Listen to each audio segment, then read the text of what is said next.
warahmatullahi wabarakatuh. Salam sejahtera bagi kita semua. Saya Siti Nuridayanti Rahman, NIM 19032110086 dari Penyuluh Pertanian kelas B akan menjelaskan mengenai program kegiatan penyuluhan di Kecamatan Cijangkit, Kabupaten Barito Kuala, Kalimantan Selatan. Selamat menyaksikan. Gambaran umum lokasi penyuluhan. Kecamatan Cijangkit merupakan bagian dari kecamatan di Kabupaten Barito Kuala yang letaknya tidak jauh dari pusat pemerintahan. Kabupaten Barito Kuala memiliki luas wilayah 219 km persegi dan di daerah lahannya termasuk daerah pasang surut dengan ketinggian airnya mencapai setengah meter di bawah permukaan laut. Kabupaten Barito Kuala, Kecamatan Cijangkit yang terletak di garis khatulistiwa termasuk daerah hujan tipe B dengan iklim yang mempunyai 1-2 bulan kemarau dalam setahun. Temperatur suhunya maksimum 27,50, kemudian suhu minimumnya yaitu 26,5 Celcius.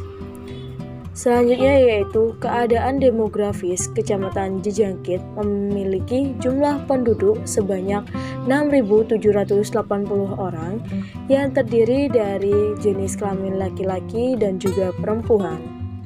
Adapun mata pencarian penduduk Kecamatan Cijangkit sebanyak 90% yaitu petani sawah dan kebun, 5% pedagang, 5% karyawan industri atau pegawai.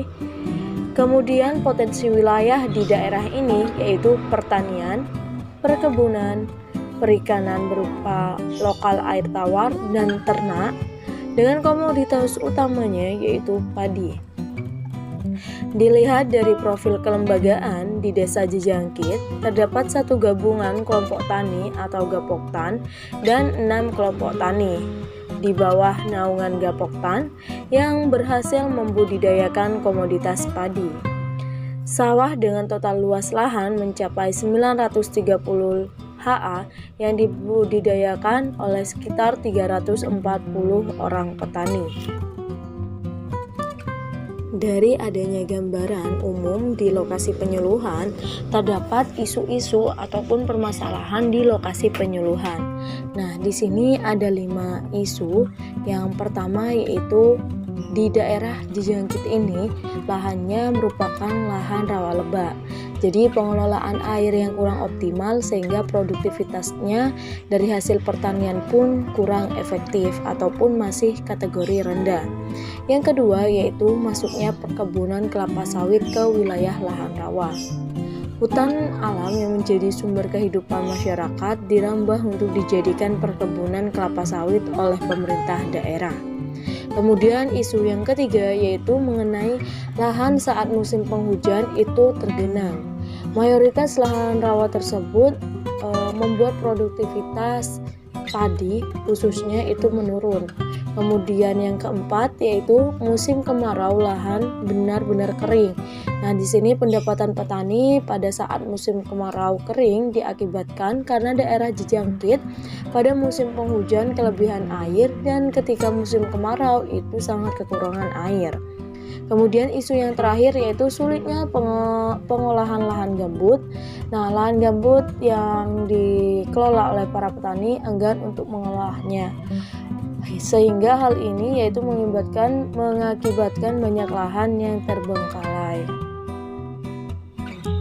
Selain adanya isu-isu permasalahan, terdapat juga isu yang lebih bersifat strategis, di mana lahan rawa lebak menjadi isu permasalahan strategis terbesar di Desa Cijangkit karena dapat mewakili dari permasalahan umum yang ada di daerah tersebut. Lahan rawa lebak dapat berdampak pada penurunan produksi padi. Penanaman padi hanya bisa dilakukan sekali dalam setahun, sehingga diakibatkan kondisi lahan kering yang pada saat musim kemarau. Dari adanya potensi dan juga adanya permasalahan di Desa Jejangkit yang notabene-nya merupakan daerah yang berpotensi untuk menghasilkan pertanian khususnya di komoditas unggulannya berupa padi, maka di sini terdapat program penyuluhan yang berfungsi untuk bisa memberikan gambaran ataupun solusi agar permasalahan yang ada di Desa Jejangkit dapat diatasi. Nah, di sini juga sudah ada ada tabel mengenai program penyuluhan. Permasalahan yang ada di Desa Jejangkit tersebut perlu untuk diselesaikan melalui adanya program konservasi. Bisa melalui pendekatan pola tanam tumpang sari, karena hal tersebut dapat membantu dalam pemanfaatan lahan menjadi lebih optimal dan pendapatan petani bisa bertambah. Dengan adanya solusi berupa tumpang sari, tetapi di sini juga diperlukan adanya kerjasama dari beberapa pihak terkait, contohnya yaitu di Dinas Pertanian. Nah, di sini Dinas Pertanian bisa memberikan bantuan fasilitas dalam mendukung program. Kemudian selanjutnya dibutuhkan juga lembaga penyuluh. Lembaga penyuluh di sini diharapkan untuk bisa menjembatani dan dapat menjadi penggerak dalam pelaksanaan program konservasi tumpang sari. Kemudian yang terakhir yaitu dengan adanya kelompok tani. Nah, kelompok tani di sini karena di Desa Jejangkit sudah mulai bergerak, diharapkan kelompok tani ini bisa lebih aktif dan bisa menjadi eksekutor dari adanya program penyuluhan pertanian ini.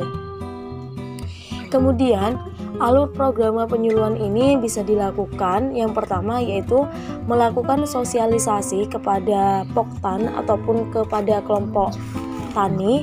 Nah, di situ kita akan bisa menjelaskan mengenai tumpang sari itu seperti apa, konsepnya seperti apa, kegiatannya berupa apa, kita bisa menjelaskan di situ.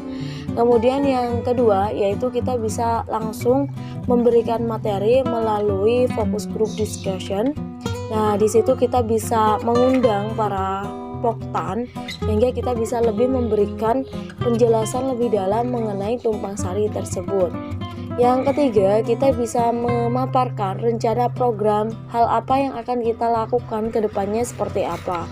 Yang keempat, yaitu kita melaksanakan ataupun mengeksekusi program penyuluhan tersebut.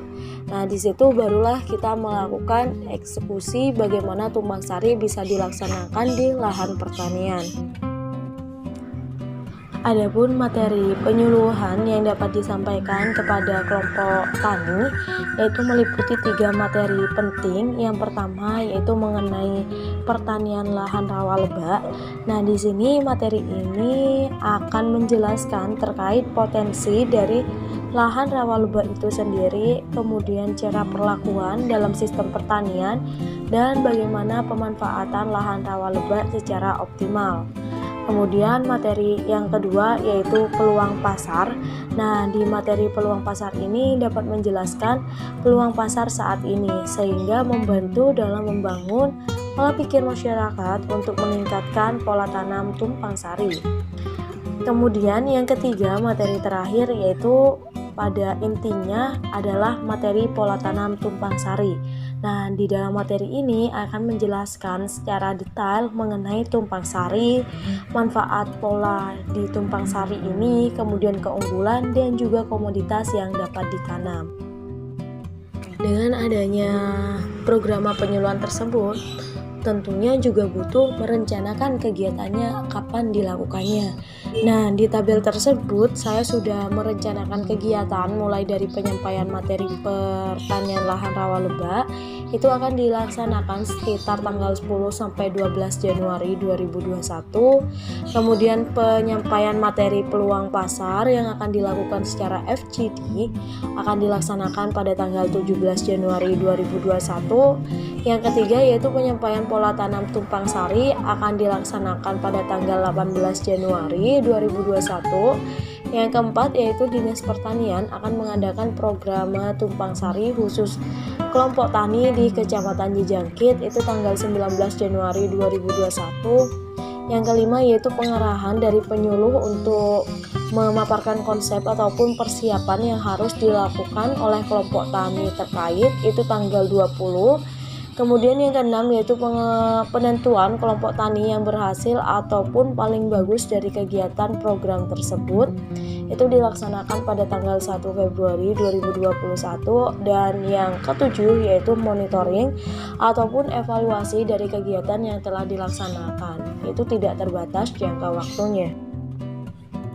Berdasarkan uraian di atas, maka dapat ditarik sebuah kesimpulan, yaitu berdasarkan daerah sasaran programa tersebut, yaitu wilayah Desa Jejangkit, Kecamatan Jejangkit, Kabupaten Barito Kuala, Kalimantan Selatan, sangat cocok ataupun sangat sesuai dilakukan programa penyuluhan mengenai tumpang sari ataupun integrated farming system.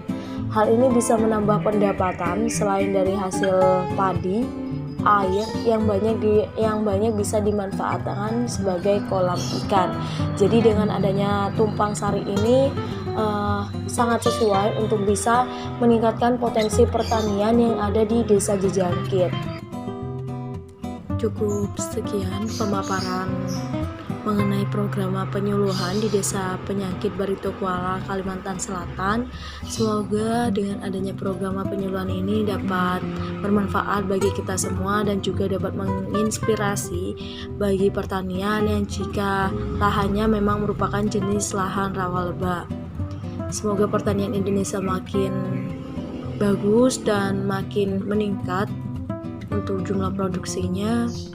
Dan mohon maaf jika ada kesalahan baik tutur kata ataupun tindakan. Saya akhiri, wabillahi taufiq wal hidayah. Assalamualaikum warahmatullahi wabarakatuh.